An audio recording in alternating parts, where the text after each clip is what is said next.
Efek Gibran kini mulai terasa, bukan hanya di kalangan rakyat kecil, tapi juga di meja-meja rapat elit politik.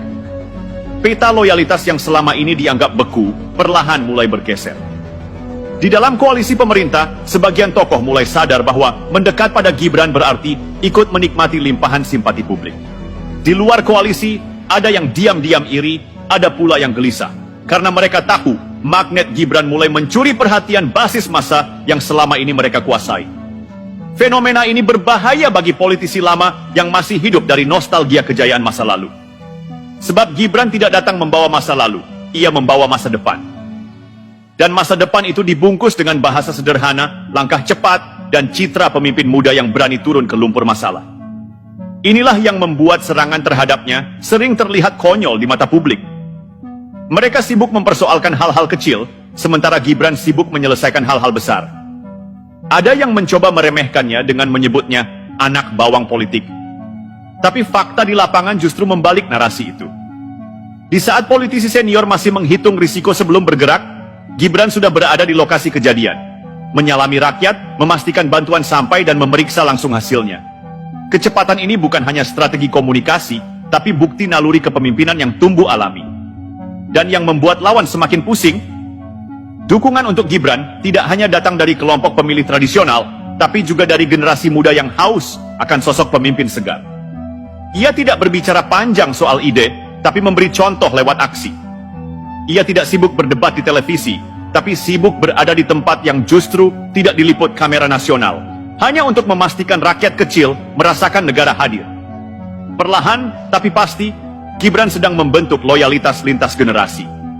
Inilah yang membuatnya menjadi ancaman politik paling serius bagi siapapun yang bercita-cita menguasai panggung kekuasaan jangka panjang. Dan hebatnya, ia melakukannya tanpa banyak gembar-gembor, tanpa pidato berapi-api yang isinya hanya janji.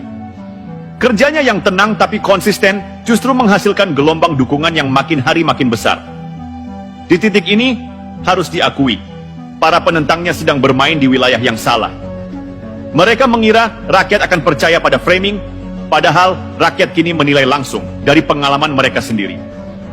Dan pengalaman itu sederhana. Setiap kali Gibran datang, ada masalah yang selesai. Bagi rakyat, itu sudah cukup untuk memutuskan siapa yang layak mereka pertahankan. Pada akhirnya, politik bukan sekadar adu slogan, adu panggung, atau adu citra. Politik adalah ujian kesetiaan pada rakyat, dan kesetiaan itu hanya bisa dibuktikan dengan kehadiran yang konsisten. Gibran, Raka Buming Raka, sudah membuktikan bahwa ia tidak memandang jabatan sebagai tempat duduk, tapi sebagai tanggung jawab yang harus terus diiringi langkah. Ia berdiri tegak di tengah badai, bukan karena tak ada yang mencoba menjatuhkannya, tapi justru karena setiap pukulan ia jadikan pelajaran. Setiap kritik ia ubah menjadi arah, dan setiap rintangan ia pakai sebagai batu loncatan.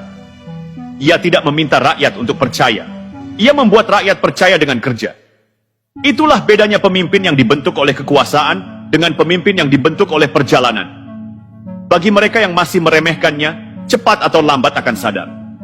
Gibran bukan sekadar nama di berita, bukan sekadar putra seorang presiden.